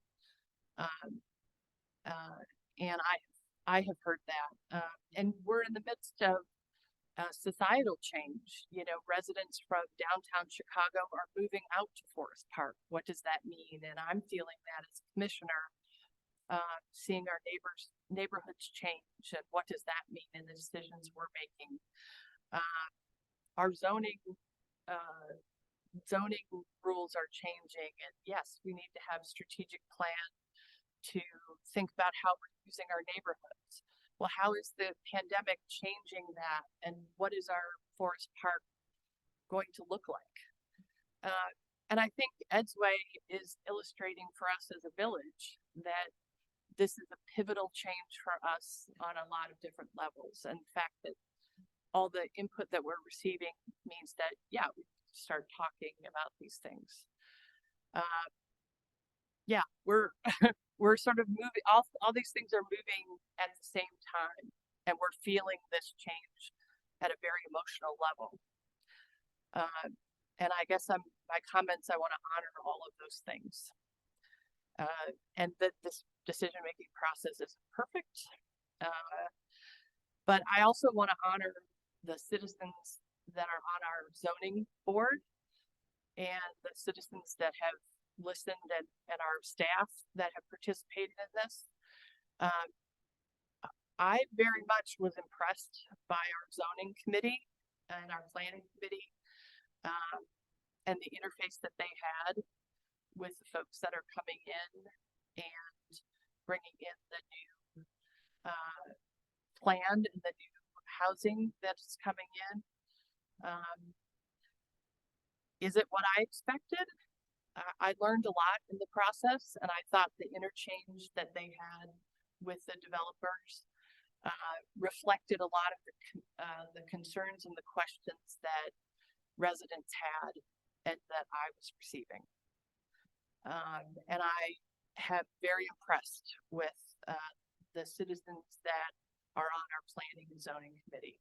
And I want you to get to know them and thank them for their service. So these are the observations that I had, and it's a learning process for me, but I want to thank you and for being here, and I want to honor the Nutley family and say that I will continue to be engaged with people who are concerned about changes going on, and I want to learn and listen from you. Thank you. Thank you, Commissioner Mellon. Commissioner Mixon. Okay, before I start, some of you don't know me, or I don't know you. So I just want to comment that I've lived on the 900 block of Marengo for over 20 years. So I'm close to Edsway. I have 3 kids. They're 20, 19, and 14. And Edsway was the first place that any of them walked to on their own, aside from going to friends' houses. So when we talk about, our Edsway stories, everybody has one. I love Edsway. My family goes there at least 3 times a week. Like, we are constantly shopping there. We love it. We support it. It's great. I'm going to break my comments down into sort of categories. And first, I want to talk about the process that happened that, some of you have complained about and felt like you weren't heard. And I hear that. I hear that you're saying that. I'm going to talk more about that later. But I'm going to start with a story that I really like to tell. And it's a story that I wrote when I worked for the newspaper. And it is about another development that tried to come into town and didn't make it. And back then, we didn't have the PCC. Now we've combined the boards, but we had the Plan Commission. And this was for where the Pines used to be, which is now a lot owned by the Park District. They tore it down and they ended up buying it. But before that happened, there was a developer, and they wanted to come in and put in a big apartment complex. And it was pretty big. There were lots of units. They were pretty small units. There was not ample parking. And they came and presented before the PTC. And we followed the same procedure back then that we followed here for Edsway, which was, putting out public notice, notifying residents, posting in the newspaper, all this kind of stuff. A ton of residents showed up. They were really against this development. And the PCC was also, the Plan Commission at the time was also. And it's many of the same members that were on the Plan Commission that are on the PCC now. So they pushed back really hard against this development and basically said, go back to the drawing board, come back and have better plans. This is not going to work for us. It's too big. It's too much. So the meeting was continued. The developers came back, and it was still too much. And the residents came out again and said, this is too much. And the Plan Commission said, no, this isn't going to work for us. And the developer ended up walking away because it wasn't going to make, financial sense for them anymore. And the reason I like this story so much is because I think it's a perfect example of how the process does work. And, James, I don't mean to call you out specifically, and you're not the only person I've heard who says that the PZC just puts a rubber stamp on it. I've heard that quote so many times today and in the past few days about the PZC, and I don't think that's a fair assessment. I think the story I just told proves that there is no rubber stamp that's happening. And we followed the exact same process this time that we followed last time. Last time the Plan Commission said no, and this time the PCC said with the 5-1 vote, yes, with some changes. So that's the first thing I want to talk about is the process. I think our process works. Could it be better? Yes, I'm going to talk about that later, but it works. We're doing what we need to do. Second, I think we got into a couple really subjective areas this time when we started talking about design, and that came up a lot during the PCC meeting.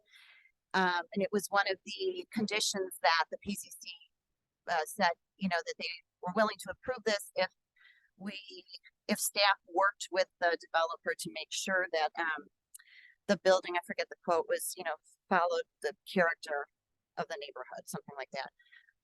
And it's hard because we don't have a design review or architectural review board. Maybe we should, I don't know. That's something that we should talk about as a council and see if that's something, you know, that staff recommends, if that's something that we want to do, but we don't have that now. And so we don't have the ability to look at a design and say, you know, we don't like this. Nor right now, maybe should we, because that's super subjective, right? I think the plans look fine. Maybe I have bad taste. I don't know. You know, but for people, you know, to say we don't like the way it looks, you know, is not a valid reason for us right now with what we have set up and the structure we have to turn something down. And then what's also kind of interesting is that if we're talking about having this development be in more character with the neighborhood, it's real funny because that whole section of town is sort of defined by being undefinable. On that very block, you know, across from the middle school and Field Stevenson, you know, and I drove past it several times today just to look at it again. There's so many different architectural styles and materials. And I think staff in their memo said it's sort of like a moving target, right? How do we keep something in character with something that's defined by having so much character and so much, you know, difference out there? And then third, I want to talk about market forces a little bit. I mean, here we have a family that wants to retire. They don't want to run a grocery store anymore. And we've had a realtor work with them. We've had staff work with them, bring people in who might potentially want to buy Edsway, you know, and turn it into a grocery store. And it hasn't happened. And the truth is, if it was a good marketable location for a grocery store, it would still be a grocery store. Somebody would have snapped it up like this and said, oh my God, we want to, you know, keep this a grocery store, but that hasn't happened and it's not going to happen. And I think we need to acknowledge the fact that, you know, to a large extent, the market is going to dictate what comes and goes out of the neighborhood. I think that's just kind of where we are. So to kind of wrap things up, you know, is this a perfect project? The answer is no. But perfection is really elusive and it's also very subjective, like the idea of beauty and is this a pretty building or not. And at the end of the day, the Edsway they want to sell. They're going to close regardless of what happens with this development. And what we're trying to do is put residences into a residential neighborhood. And I think that makes sense. I want to address finally, and maybe most importantly, that I hear you when you say you don't think you were heard in the process. And that's significant to me because I think residents should be heard. I think the process works and it's worked in the past, but I hear you in saying that you want more of the voice. And I do think that we should talk about that, you know, moving forward. How do we do that? We do need, Commissioner Vogt talked about the comprehensive plan. We need a new comprehensive plan. Like maybe that's where we will focus our resident input. You know, like what do we want overall for this village? We have to get that done. You know, if we can find a way to budget for that, I think that should be a priority. And to have residents come in and give us their opinions about what they want to see development wise. Maybe it's having town hall meetings on a regular basis where you can talk about sort of a wish list for development. That, you know, that might be something we could do too. And I want to do those things and I think we should do those things, but I don't want to hold up this project right now while we figure out how to engage better with the community, which we do need to do. Thank you. Thank you, Commissioner Maxon.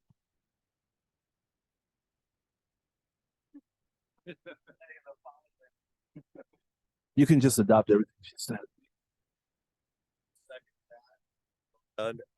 I will say this. I think you hit all. and the one I maybe is, I'm not gonna repeat everything because I can't stand when people do that, but I will say this. Been here 22 years. I have a son in town. I've visited that way, especially when my kid was young, all these wonderful stories. I wonder if instead of being Ed's Way, if it was a gas station or if it was some other structure of the building, would we be here right now? You see, the thing is that we're allowing our emotions, our heart to, which is in some cases, we want to lead in the heart. We want to have passion and compassion when we're making decisions. And I wonder that because of all these wonderful stories that we've heard from Ed's Way and family and how they've given back to the community, so many, that strikes us as human beings. And that's what puts so much gravity, I think, onto this decision. That it's not just a structure, that those are people. And those people have been part of our community. And that business has been part of our community. And I understand that very deeply. And I think that's, again, why there's a lot of public comment, quite frankly. I also know that the property has been on the market for almost 4 years. Right? I know that another grocer came and went. And I think you're right. I think your comments are right that had that been the viable business, perhaps the Nutley family would find a way to pass it on, or someone would have picked up and kept the name, but that's just not the case. And it doesn't make me happy to say that.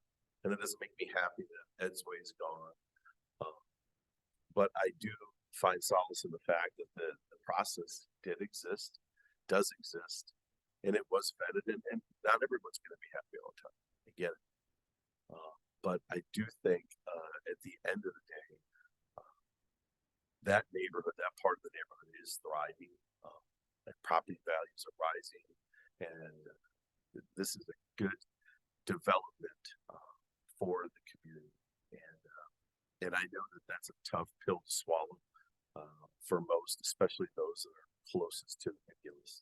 And I think that probably is driven more by our hearts and maybe less with our heads in the direction of those types of businesses and how viable they are really in the community. You see, mixed use just doesn't work. It's great, right? It's a great concept, and I love it. But you just don't see it much anymore, right? You just don't see it because it's super hard to compete. It's just super hard to compete. So, anyway, I'll wrap it there. Thank you, Commissioner Nero. And I'm going to kind of echo what all the commissioners said. Generally, when we have public comment at the beginning of these meetings, we limit 2 to 3 minutes. Tonight, several speakers went over 3 minutes, and that was just fine. The clerk had her clock out. He was kind of letting me know that we wanted you to be heard. You know, we know that this is an emotional development. I live on Beloit also, and I have 4 kids, and they've all gone Ed's Way. It's very convenient to be able to send an 8-year-old to the store, or a younger kid, or an older kid, or go yourself if you want to go. I'd rather not have to walk across Roosevelt. And we're sorry to see Ed's Way go.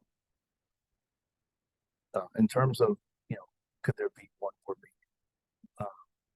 I was in Ed's Way, I think in early January, and I spoke to Mr. Nutley, and he's very anxious to retire.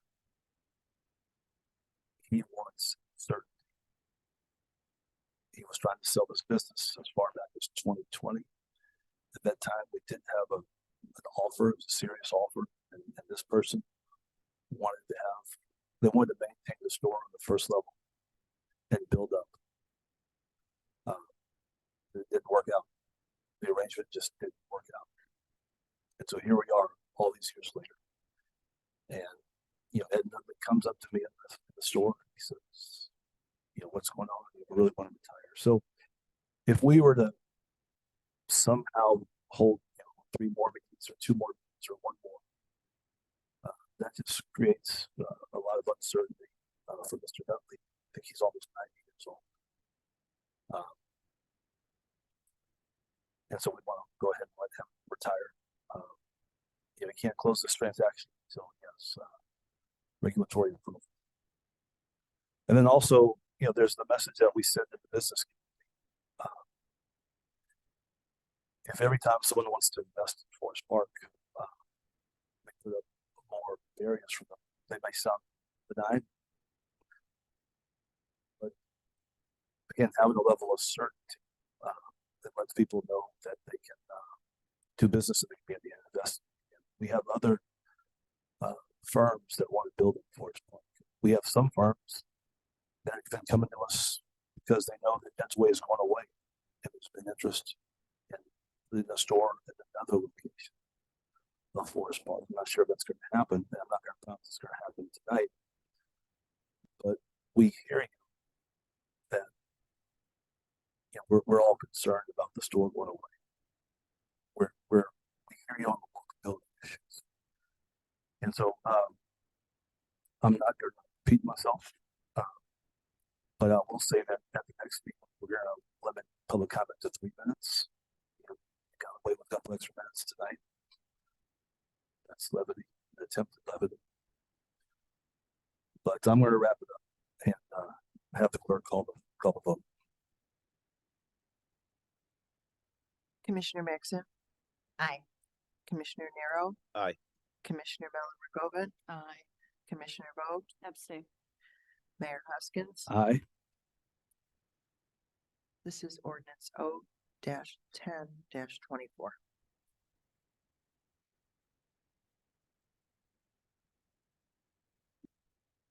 Okay, Commissioners, next item is a resolution approving and ratifying the execution of an intergovernmental agreement for the provision of environmental health inspection services. Is there a motion? Make the motion. Thank you. It's been moved by Commissioner Mellon-Rogoven. Is there a second? Nero second. It's been seconded by Commissioner Nero. Discussion?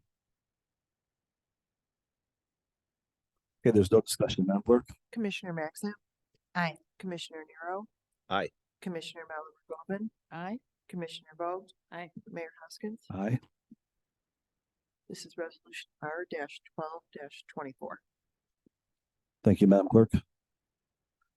Commissioners, next item is a resolution authorizing waiver of the hiring freeze for IMRF employees regarding the hiring of a full-time executive assistant to the mayor and a full-time administration and accounts receivable clerk.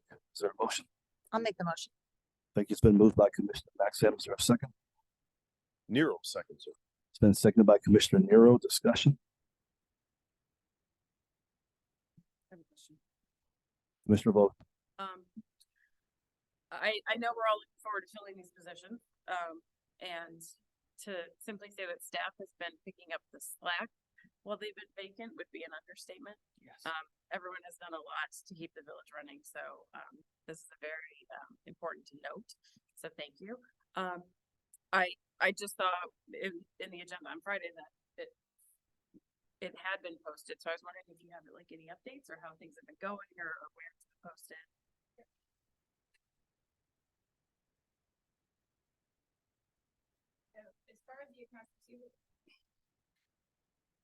As far as the accounts receivable position, that had to be posted internally for 10 days before we can post it publicly. And then as far as the executive assistant to the mayor's office, currently that is posted on the website. And there is an application involved with that as well, which is available on the website. We have received a few applications for that at the moment as well. So. Do you plan on like posting it at other locations or? That's up to the clerk. I mean, we can. If I just asked the because like council so desires. like I think when Sal was looking to hire, we kind of threw the net really wide. Did like the Chicago Women's in the trades and like trying to sort of cast a wide net, get a diverse pool of applicants. So I was just curious if there was going to be more.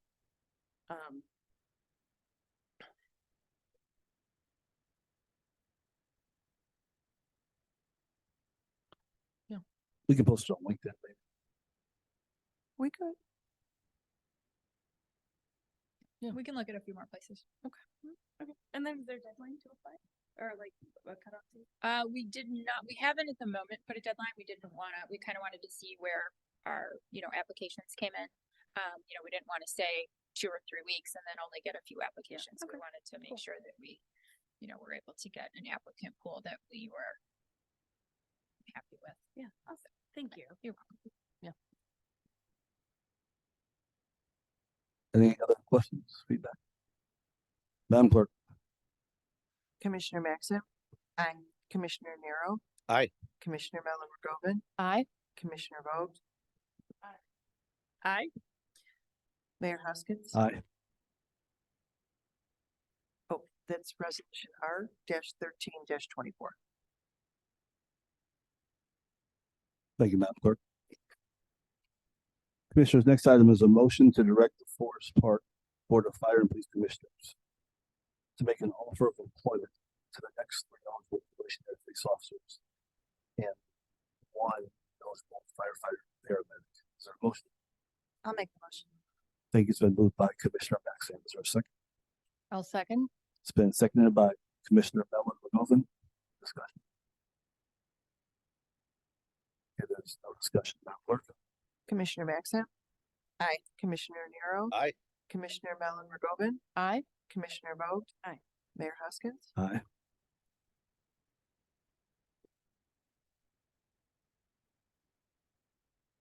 Okay, Commissioners, next item is motion to approve ratification of the mayor's signature.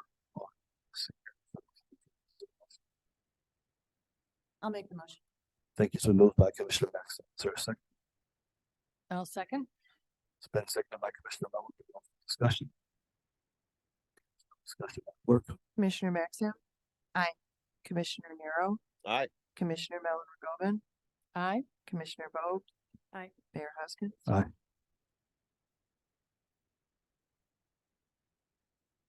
All right, the next item is motion to approve a request for the use of the public way. This is O'Sullivan's annual request to put up their tents. Is there a motion? Nero make that motion. Thank you. It's been moved by Commissioner Nero. Is there a second? I'll second. It's been seconded by Commissioner Maxim. Discussion. If there's no discussion. Commissioner Maxim. Aye. Commissioner Nero. Aye. Commissioner Mellon Goodman. Aye. Commissioner Vogt. Aye. Mayor Hoskins. Aye. All right, Commissioners, next item is motion to approve this public way request. This is from the group that does the Germans Fest. Is there a motion? Nero make that motion. Thank you. It's been moved by Commissioner Nero. Is there a second? I'll second. It's been seconded by Commissioner Maxim. Discussion. Okay, there's no discussion. Madam Clerk? Commissioner Maxim. Aye. Commissioner Nero. Aye. Commissioner Mellon Goodman. Aye. Commissioner Vogt. Aye. Mayor Hoskins. Aye. All right, Commissioners, last item under our new business tonight is approval of a banner request. This is the problem. Is there a motion? I'll make the motion. It's been moved by Commissioner. Is there a second? I'll second. It's been seconded by Commissioner Vogt. Discussion. Okay, there's no discussion. Madam Clerk? Commissioner Maxim. Aye. Commissioner Nero. Aye. Commissioner Mellon Goodman. Aye. Commissioner Vogt. Aye. Mayor Hoskins. Aye. Okay, Commissioners, that concludes our new business for this evening.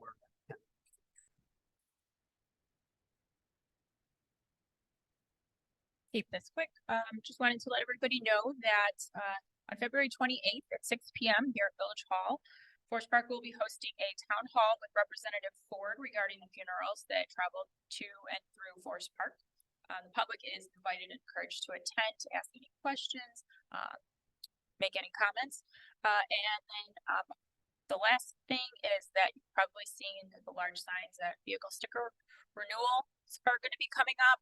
We have multiple options for residents to purchase their vehicle stickers. They can do so in person during regular office hours. You can also mail in your vehicle sticker renewal forms.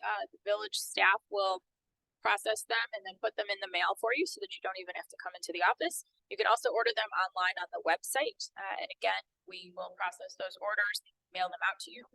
So avoid the lines, put them in the mail, order them online, and we'll make sure that you get your vehicle stickers. That's all. Thank you, Administrator Entler. Okay, we're Commissioner report. Commissioner Maxim. Yeah, a couple things. I want to thank Village Administrator Entler for the detailed memo of all the agenda items. Once again, it was very helpful. We are doing something a little different this year with the budgeting process. We're going to have, thanks again to Village Administrator Entler, some pre-budgeting kind of workshops so we can talk about stuff sort of in a broader scope maybe, and sort of get some financial, like where we are right now, state of the finances kind of thing. And kind of, just talk things out a little more casually before we actually get into the budgeting. So, it's going to be, an extra time staff will have to spend at a meeting, and I'm sorry for that, but I think it's going to create a much more valuable process in the end. And I'm actually really looking forward to that. So thank you, Rachel, for that. As we voted on earlier, we have openings within the village. We talked a little bit about how to, advertise those a little bit better. I know that it's listed online. And I also want to echo what Commissioner Vogt said before, that the clerk's office has really been understaffed and working very, very, very hard to meet the needs of the village. They've had to pivot and, do all kinds of, just really they've really worked really hard. And I want to thank them for their efforts, and it has not gone unnoticed. That's a couple people here. Let's see, what else do we have? The Village of Forest Park swore in a new firefighter on February 1st. His name is Kevin Kraus, so congratulations to him.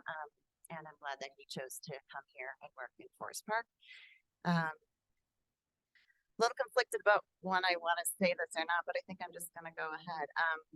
I don't understand Commissioner Vogt abstaining from the vote tonight.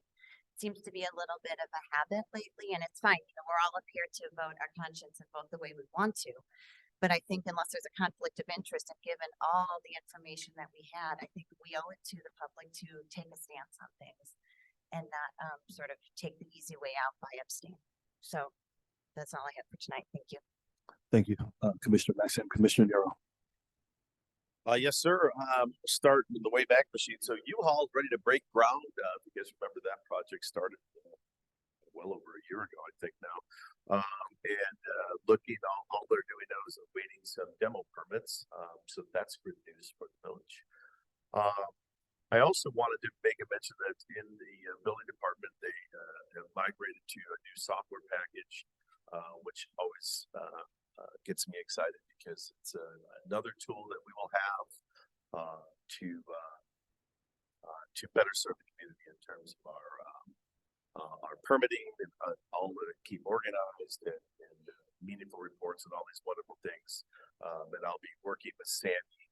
I don't think she knows that, but kind of bothering her a little bit more as we move forward to kind of help to understand what all this new software package can do for us. Looking ahead to tomorrow, we have a Board of Health meeting, which I'll be participating in. Looking forward to that. And then a little plug for the parade that's coming up. Yes, the St. Patrick's Day parade. I will have the t-shirt cannon out again, like I do every year. And so this is just a message out to all of the wonderful businesses in town that if you would like your business represented in the form of a t-shirt shot out of the cannon in the parade, send it my way. And you can get a hold of me through the Village of Forest Park, through my email address here at the village. So thank you. End of report, sir. Thank you, Commissioner Nero.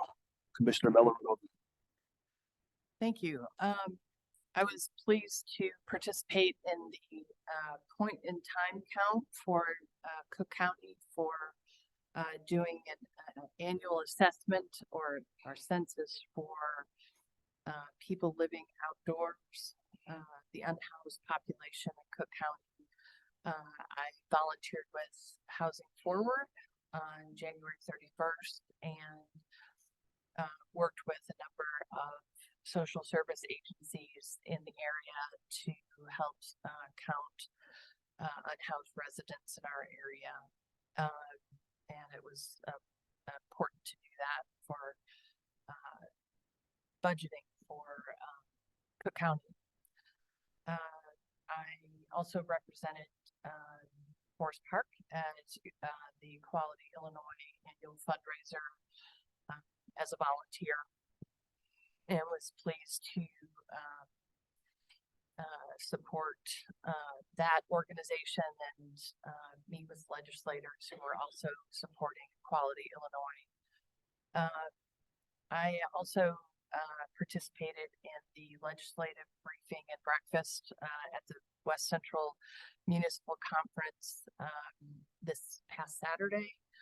And that was a really important opportunity to meet with our legislators and our area mayors and local municipal representatives and talk about what we're going to be meeting about in Springfield. And I volunteered at the Answer for Autism family event, which is a local area organization that serves families in Forest Park and elsewhere. In addition to reaching out to our communities about area issues and also working with our traffic and safety committee. And I encourage everyone to attend our traffic and safety meetings on Thursdays. We have one coming up this Thursday. And if you have concerns about traffic and safety in Forest Park, we love to have people attend our traffic and safety committee meetings in Village Hall at 7 p.m. We're working on a lot of interesting issues and questions that our residents have about traffic and safety. Thanks. Thank you, Commissioner Mellon. Commissioner Moore. Yeah. You may have seen the emails and social media posts about the tree trimming program that will be going on over the next 4 to 6 years. And I just want to encourage everyone to pay attention for no parking signs when that when it's your turn to have your trees trimmed on your block. And I want to give Sal a shout out here and to also celebrate some long-term planning momentum and success. Because back in 2019, when John Doss and I first talked about applying for the Tree City USA designation, I had hoped that it would help us not only focus on caring for our trees, but would help us qualify for some grants to help our efforts, and it did. And in 22, thanks to Sal, Tish, and Moses, we successfully applied for a grant to do a tree survey that included an urban forest management plan. And this document's been vital to helping us properly, plan for the long-term care and management of our trees. And this is where I definitely want to thank Sal for his work on this, because he's really embraced the plan. When he and I met, I think last year, discussing budget, he had suggested that we look into this tree trimming program, and he's been fighting to make it happen. The long-term return on this investment is huge, including encouraging tree growth and improving tree structure, which can increase safety and tree health. And it's cost-effective by removing dead, decaying branches and trees to minimize risk. And it provides clearance for our emergency vehicles, so they're not taking out the tree when they're going down the street. And it enhances aesthetics, which isn't just nice to look at, but it's good for property values. So it's a win-win all around. And I'm thrilled that we've begun, and I ask the community to just keep an eye out for those signs. And I want to thank our residents tonight that came in and spoke. They had very unemotional, nuanced arguments. I thought nobody here was saying don't close our grocery store. They were sharing how it's sad to lose that part, that long-term part of that neighborhood that was the character of that community. Character isn't necessarily just talking about what the facade of a building looks like. It talks about sort of the whole fabric of it, and part of that is having, the local corner store and that sort of thing. So I appreciate their unemotional sort of pleas for just wanting to be included. They want to know what's going on. They know that they can't keep Edsway here. but they would like to have a little bit more say in what happens to that fabric of their neighborhood. So I just want to thank them for that. And then the last thing I'll say is the previous council, there was one commissioner who, if everyone voted yes, he voted no. If everyone voted no, he voted yes. And he never explained why. And it drove me nuts. I thought that the community should know. They should know why he didn't agree with it, or he did and nobody else did. And so I try to come to my fellow council and our residents with a level of decorum and respect, and I always try to explain my vote. I'm not explaining a simple yes vote that we're all taking, but if there's a reason why I feel I have to vote no, or I feel like the information isn't all there to make a decision in good faith, or the discussion weren't had, or people were left out of discussion, whatever it may be, I try to bring the level of respect to all of you and explain sort of my motivations. And I certainly invite all of you to, if you have any questions ever, to just come and ask me. I'm happy to talk to anybody about them. And that's all. Thank you, Commissioner Bowe. All right, commissioners, I already asked you to mark a couple dates down your calendar. When we went to Springfield before the IFL, and Lobby Day, our Senate President, who's our neighbor, Senator Hart, gave a really nice talk how he appreciates relationships and how when he receives local officials in Springfield, if he already knows that individual's face and knows them, he has a level of confidence and possibly built-in trust and goodwill. And so that's why I try to make events like the WCMC. So to those who signed up to go on this past Saturday, it was a great event. We had the Senator Durbin's local government affairs person, Yasmin Bakovic. She was our guest at our table. And I think everyone got a chance to visit with Yasmin. I know not everyone can go. One of the conditions was to, but some people didn't respond. Wrinkles up. Let you know the opportunity. So it's very important. In this case, it was an opportunity, but the speaker was there.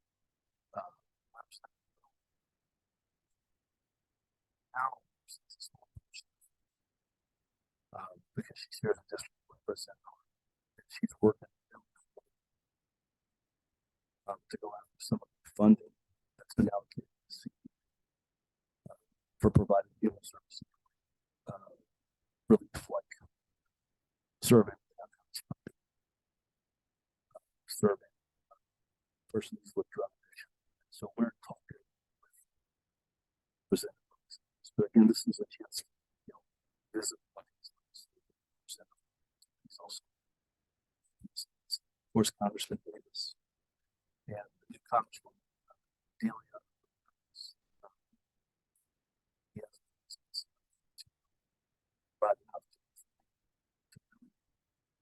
Spend a little bit of time to Forest Park St. Patrick's Day Parade. Hope she'll come. She doesn't represent Forest Park, but she was pleased to know that we have a number of Latino businesses in Forest Park, and so she wants to see the diversity on campuses. And, speaking of Madison Spring, a couple of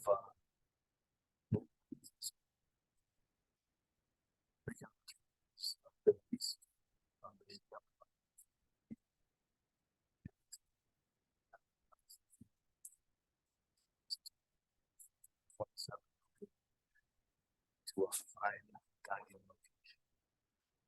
And so there continues to be interest for businesses as well as residents looking to relocate to a nice, safe, service friendly suburb. So I'll close with that. But I do also want to thank everyone who was courageous enough to take a vote tonight. It wasn't easy. We don't want to do it. We all want this information. And sometimes you have to just. So thank you for those who were courageous enough to do that. And with that, I'll ask clerk to close us up. Motion to adjourn. Yes, sir. Nero, make that motion. Thank you, Commissioner Nero. Is there a second? I will second it. Thank you, Commissioner Maxim. Madam Clerk. Commissioner Maxim, Aye. Commissioner Nero. Aye. Commissioner Mellon Rogoven. Aye. Commissioner Vogt. No, I'm just kidding. I. Oh my God. Mayor Hoskins. Aye. We're stand adjourned. I started to write it down.